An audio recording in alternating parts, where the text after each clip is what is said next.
These are the new balance changes coming into the game right now, but how impactful are these changes to your attacks? Well, with 5 buffs and 7 nerfs, I'll give you a side-by-side comparison to see if the balance changes really matter. Let's start with the first epic equipment, the Giant Gauntlet. While its self-healing and DPS boost are nerfed, the real impact comes from the reduced incoming damage reduction. The Barbarian King may take slightly more damage when using this, especially from something like the Monolith, but it won't drastically affect major interactions during the attack. This adjustment will make him a bit more vulnerable, but not game-changing. Next, we have the Barbarian Puppets, an OG ability. Its HP boost won't significantly impact the king, but the key change is that the Barbarian spawns will stay raged longer and spawn more spaced out. This feels like both a buff and a nerf. The extended rage is useful, but the delayed waves makes them a bit more vulnerable to splash damage. Ultimately, these changes won't really make the equipment that much better and will still feel underwhelming in practice.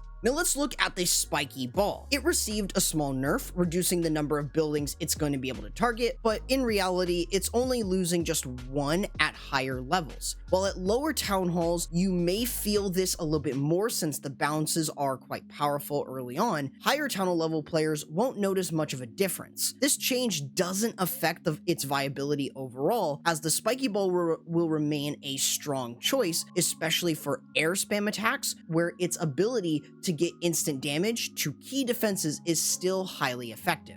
Speaking of the Spiky Ball, the Earthquake Boots got one of the biggest upgrades of 2024. Its range was increased from 6 to 8 tiles, which is a huge change. This extra range gives you more flexibility in both support and instant damage. The damage percent it now can deal to nearby buildings has been significantly buffed, making it a powerhouse capable of taking down many structures, including the Town Hall, with just 1 Earthquake spell when paired with the Spiky Ball. The health boost it gives your hero is also just as impactful, offering much more HP and working seamlessly with the Giant Gauntlet and Spiky Ball. This synergy makes the Earthquake Boots a highly competitive option and one of the more positively affected equipment by these changes. On the other hand, the Frozen Arrow nerf isn't as significant as it might seem. The 10% reduction in frost effect won't make or break this equipment. While the Queen might take a little bit more damage, it's barely going to be noticeable in most situations and won't impact her key interactions.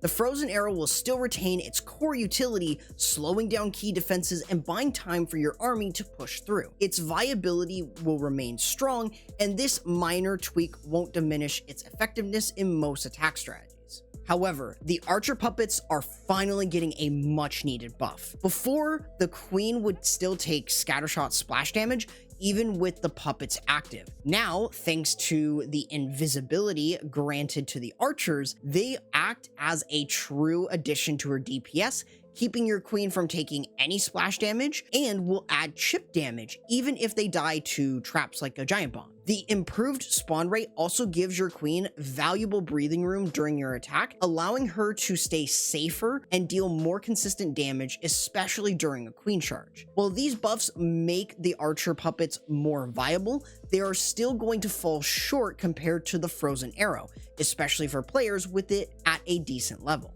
Now, both the King and Queen saw a mix of minor and major changes, but the real game changers are coming next for the Warden and Royal Champion. So if you do enjoy the content so far, consider supporting me using my code and subscribe while ringing the bell to never miss an upload. With that said, the Eternal Tome and Healing Tome are both receiving interesting nerfs, specifically reducing their durations. While these changes won't drastically affect your attacks, they do shift the timing of when you use them. Activating the Warden's abilities too early could leave you a bit more vulnerable, so it's much smarter to delay their use, especially now that they last slightly less. While this test could be better, the key takeaway here is to hold off on using these abilities until you are facing high DPS defenses, allowing your troops to push deeper into the base with better protection. The life gem is a completely different story, as its buff significantly impacts attacks with low HP units like Super Hog Riders or Balloons. This boost not only helps them survive longer, but also makes your healing spells or other support spells far more effective. For low HP strategies, this buff provides tremendous value, allowing you to maximize the survivability and impact of your troops.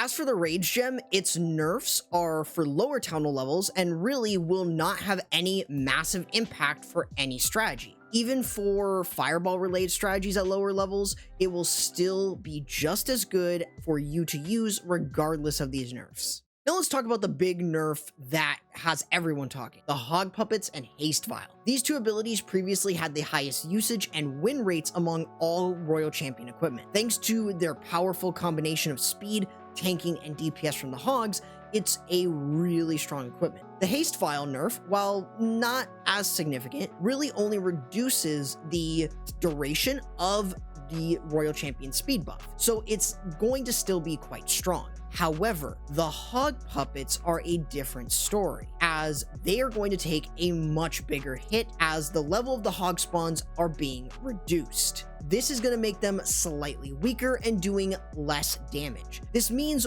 that while the combination of Hog Puppets and Haste Vial will still be strong, it won't breach defenses as effortlessly as they did before. With the reduced tanking from the Hogs, expect your Royal Champion to take more damage, particularly in high DPS areas. But despite these changes, the setup will remain viable, especially when paired with other equipment and other strategies, but it just requires more careful planning to maximize its effectiveness.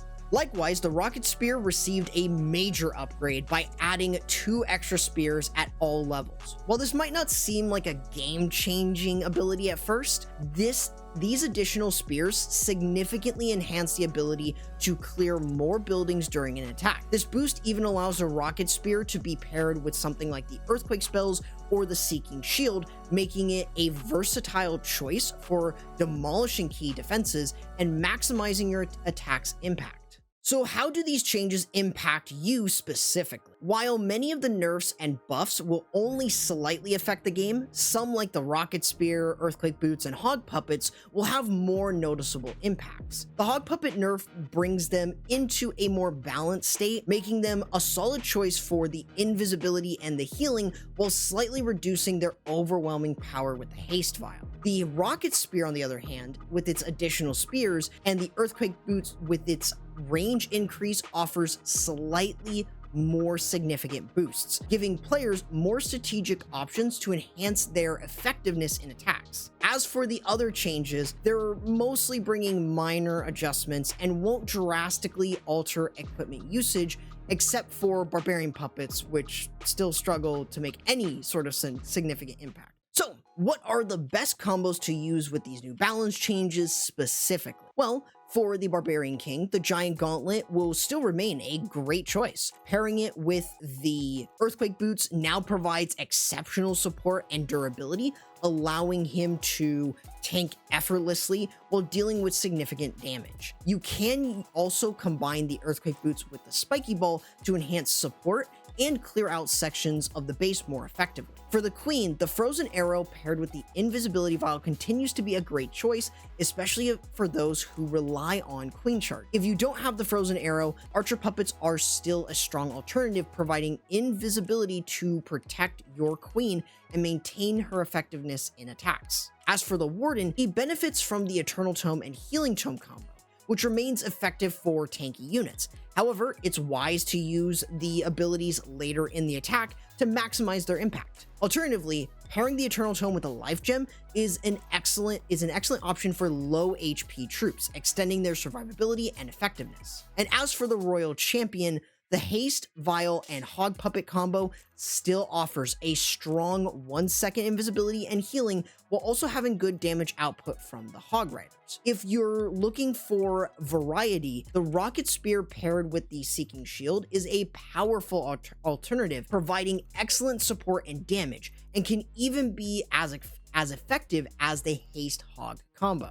If you want more of a breakdown of the different type of combos that are worth running for every hero, I recommend checking out this video where I rank every equipment combo from worst to best post balance changes.